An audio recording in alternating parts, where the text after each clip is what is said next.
Okay, I'm going to be starting a new series about Christianity and Judaism from as unbiased a point of view as I am humanly able to do. Everything I've learned in the past year or two since I began studying the Bible tells me that Christianity is quite clearly a false religion, but I'm going to re-examine everything I've learned. I think this is the perfect time to do this because, as I've said, I've been having a lot of confusion in my belief system as of late. So what better time to be open-minded and really look at the facts and try to see who's correct. I'm going to be looking at this series from the viewpoint that at least the Tanakh is true, or the Old Testament, and I'm going to work from there.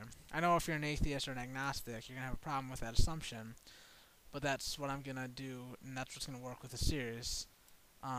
It's really impossible to get anywhere if you don't assume something. You have to have some assumption to really get anywhere. So to get anywhere in choosing what biblical religion is correct, I have to come from the assumption that the Bible, or at least the Old Testament, is true. So that being said, there are many different possible outcomes to this series.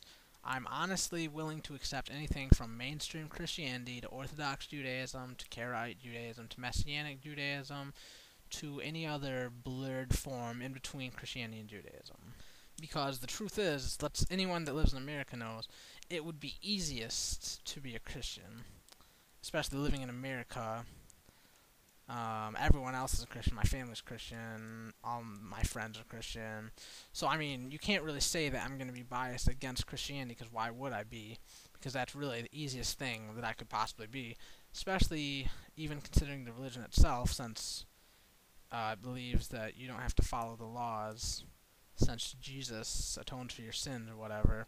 So that's the easiest religion to be, both practically and according to my situation.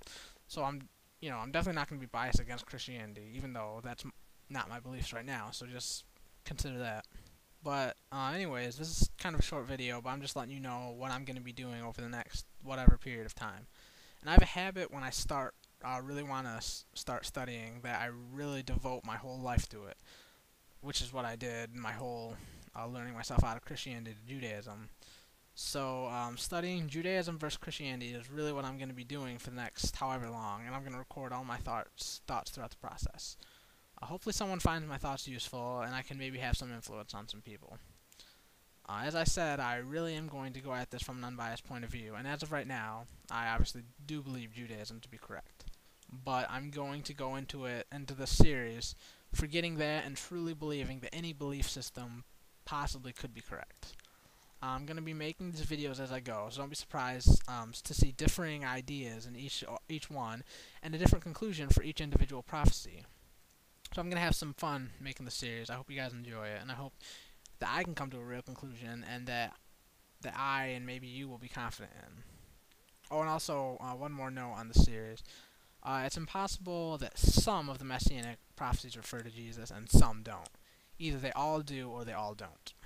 So that being said, it's impossible to look at one prophecy and say conclusively that this is about Jesus. So for each individual prophecy, the possible outcomes are that they are definitely not about Jesus, that I'm not sure, which I'm going to be honest, if I'm not sure, I'm going to say, this one could go either way, or that it might be about Jesus. So that's something to think about, but I hope you enjoy the series.